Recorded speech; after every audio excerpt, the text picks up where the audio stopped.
Magandang umaga po sa inyong lahat. Another exciting day. Tatalakayin natin ngayong umaga dahil kahapon sa laman ng mga balita si Senador Richard Dick Gordon at si Senador Antonio Trillanes, Senadora Leila de Lima, nagkaroon po ng bangayan kahapon sa loob ng nung isang araw sa Senado. Dahilan para mag-walk out itong si de Lima at si Trillanes naman itinawag ang kanyang komite kung saan siya mismo miyembro. Tinawag niya itong bias. Abay, siyempre nagalit po yung chairman, si Senador Richard Dick Gordon. Abay, ang sabi ni Gordon dapat daw mabigyan ng sanksyon itong dalawang kasamahan nila dahil sa pag-uugali, dahil sa pag-aasta dyan sa loob ng Senado. Nagugat po ng lahat ito ay matapos na ayon kay Senator Gordon, hindi raw isiniwalat ni de Lima sa committee hearing na si Matubato ay may kaso pala ng kidnapping. Sabi naman ni de Lima na isiwalat na yan. Sabi ni Gordon, wala ako noon, bakit hindi mo inulit, ba't di mo sinabi, ako na yung chairman ngayon. Siyempre, to the rescue naman itong si Senador Trillanes, nakaalyado ni de Lima, at sinabing bias. Naku mga kapatid, patindi ng patindi itong teleserye dyan sa Senado, at lahat na lang ng ika nga ay nakatuon dyan sa Senado na yan. Ang dahilan ng lahat ng ito ay dahil lamang sa testimonya ni Matubato. Sabi nga po ng ilan, bakit hindi pa kasi dispatchahin yung Matubato na yan? Bakit na lang daw sila de Lima na lang yata at Trillanes ang naniniwala sa taong yan? Ang sambayanan ay hindi naniniwala. Ang mga mambabatas. Ang tanong dyan, bakit nga naman? Bakit pa paulit-ulit na isinasalang yung mamang yan? Mali-mali naman. Very inconsistent yung mga pinagsasabi nitong si Matubato. At alam niyo ba, kahapon naglabas ng warrant of arrest ang Davao Regional Trial Court. Pinapa-aresto na po si Matubato dahil po sa kasong illegal possession of firearm at kaso niya ng kidnapping doon kay Macdum. Nako, problema nito ngayon, nasa Senado siya. Pero ang tingin ng ilan, baka makalibre dyan sa warrant of arrest na yan.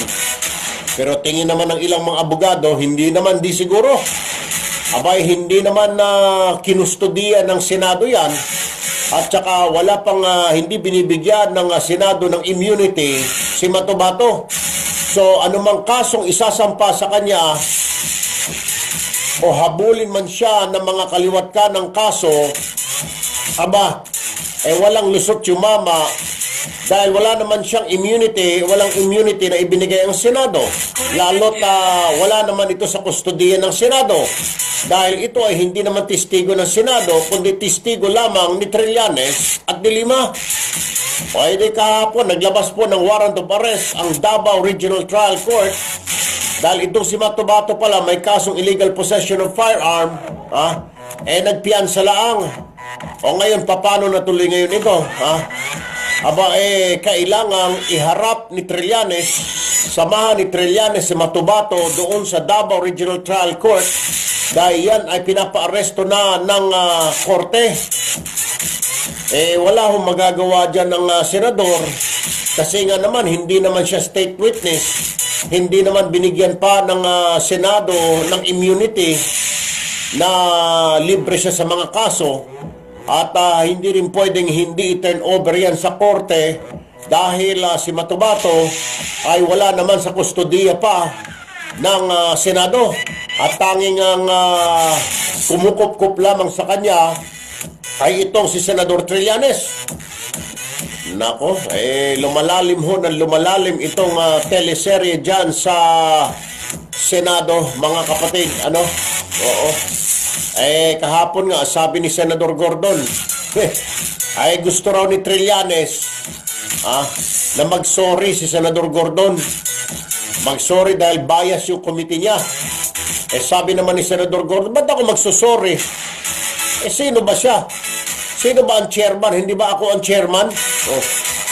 At saka yung pinagsasabi nila, at saka yung pag-walk out ni De Lima, sinabi ni Senadora De Lima, pinagkakaisahan na raw siya.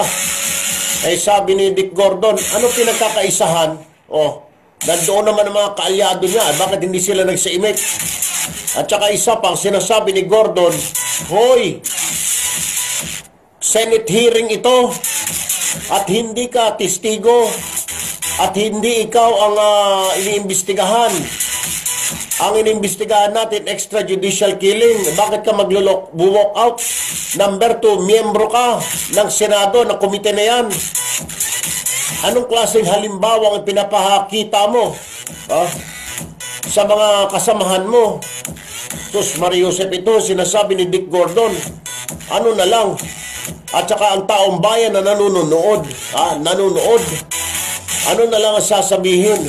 Na ganyan tayong mga mambabatas, mga bastos. Kung panoorin ho ninyo yung video, kayo na ho humusga. Diyos ko po naman. Kayo na ho ang tumingin. Kayo na ho magsabi, sino bang may mali? Kasi ang sinasabi ni Trillanes at De Lima, hindi sila may kasalanan. Wala silang kasalanan, wala silang mali. Tinuturo nila ang komite, si Senador Gordon, at pinag-a-apologize nila.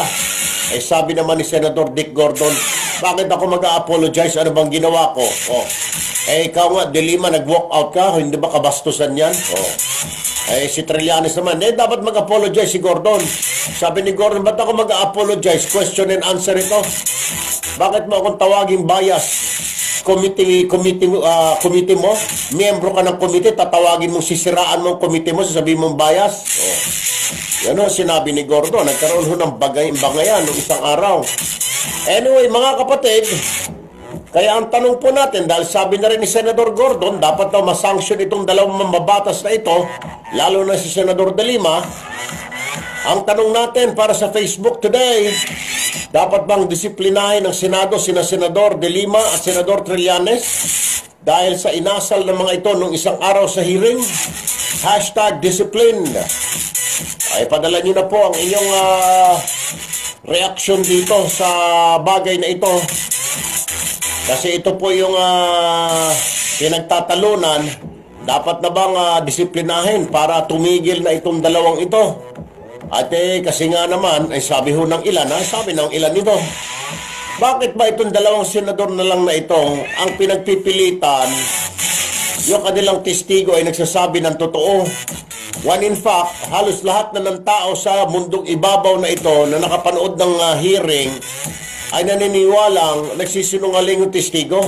Bakit nga ba, Senador Trillanes, Senador De Lima, what's with Matubato? Sir, ma'am, lahat ho ng tao, ultimo grade 1, natatawa ho sa mga testimonya ni Matubato. Kayo na lamang ho ang tao yata dito sa Pilipinas, at syempre ilang mga dilawan, naniniwala kay Matubato. Lahat ho ng tao na nakapanood ng hearing, nagsasabing sinungaling. Maging ang Senado nga, maging si Senator Pacquiao. Abay, religious na tao yan. Bakit pati siya naniniwala siya nagsisinungaling kaya nga, ang system na lang dyan, since chairman naman si Senador Dick Gordon, i-dismiss na yung Matubato na yan. Bakit patuloy at paulit-ulit pa natin pinapakinggan? Wala namang saysay at alam naman ho natin nagsisinungaling na lang. Kalukuhan na lang ho sinasabi na Matubato. Kung sa bagay, kung walang si Matubato dyan, wala tayong pagtatawanan, wala tayong kaiinisan. Siya nga pala kapatid, kahapon ha, alam niyo itong Senado na ito, parang teleserye na lamang ho humahaba ng humahaba. Kung sino man ang mga producer nito, director nito, scriptwriter, Dapat pagalitan na. Kasi wala na hong kwenta itong teleserye dyan. Naalala ko tuloy, hindi ko nababanggitin ko anong teleserye yan sa telebisyon. Wala na talagang kalatoy-latoy. Pinipilit pa, pinapahaba yung teleserye para humabala ang Sus Maria Josep. Maya-maya, namatay. Maya-maya, nabuhay. Maya-maya, dumating si ganito. Sino naman yan? Tatanungin ko, sino ba yan? Ayan yung pinsan ng kanyang kaibigan na kapitbahay dun sa kabilang ibayo. Sus Maria Josep. Humaba ng humaba yung teleserye. Kasi nga, marami nagpapa-advertise. Parang ganito rin sa Senado ngayon. Humaba ng humaba. Para sa exposure siguro. O, ayan ho yung nangyari. Kaya mga kapatid, kung kahapon, kung kahapon, nagtanong tayo kung ano ang magandang title para sa pelikulang gagawin ng mga artista na nakakulong ngayon at yung mga makukulong pa. Ngayon naman, ang tanong ko sa inyo, ipadala nyo nga ho rito sa atin sa Facebook Live. Anong magandang teleserye ang ipamagat dito sa Senate hearing? Teleserye ho ito itong teleserye na ito ay hindi naman aksyon. Ito po ay comedy at saka drama na teleserye. Alam nyo na ho kung sino ang mga bida rito. Alam nyo rin sino ang mga kontrabida, sino mga extra. Padalhan nyo nga po ako kung anong pwedeng ititulo rito sa at pwede nating isali ito sa Urian Award, o sa MMFF, Metro Manila Film Fest. Baka pwede, Padala nyo nga ako po mga kapatid. Kayong magagaling na kayo na sa Facebook. Padala nyo sa akin kung anong magandang titulo ng teleserye dyan sa Senado, Oo. Babasahin natin yan. Ikaw naman na Heron, anong Dilimaw? Meron bang ganon? Teleserye?